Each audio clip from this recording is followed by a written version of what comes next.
Magandang hapon mga ka-hero. So, yung itatalakay natin ngayon yung salitang hero. So, ano ba yung hero? So, hero stands for Higher Level Education Readiness Orientation.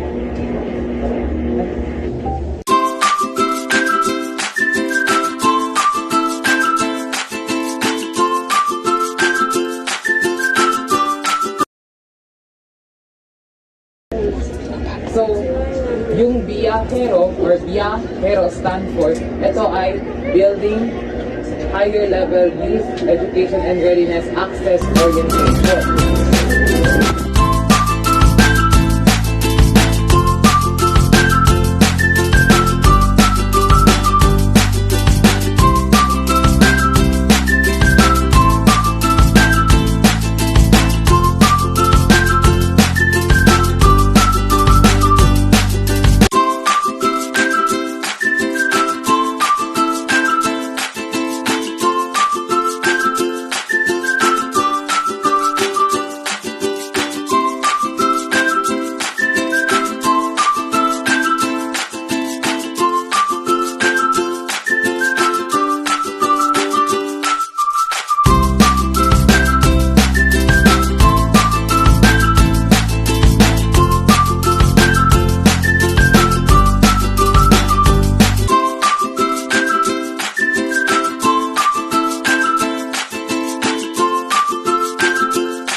Si Wilson Enamil, no?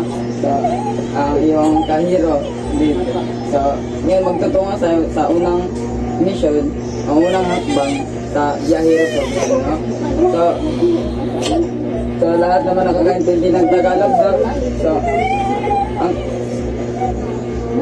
may anim na hakbang ang Yahiro, which is, ang una is, sino ang hero?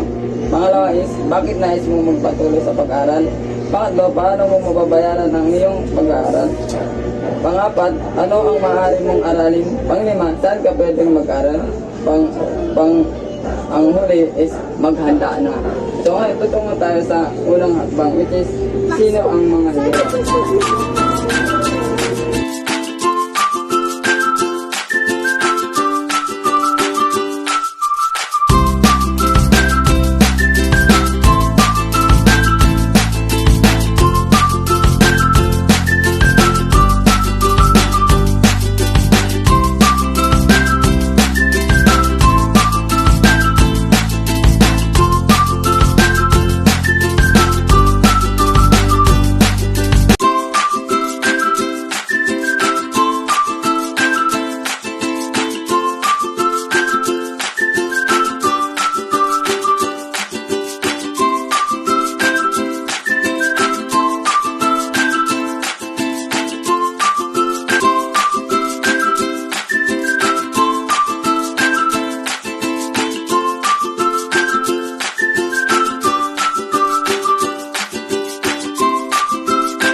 By the way, let me introduce myself. So, I am Ilhada Asgari. So, ngayon,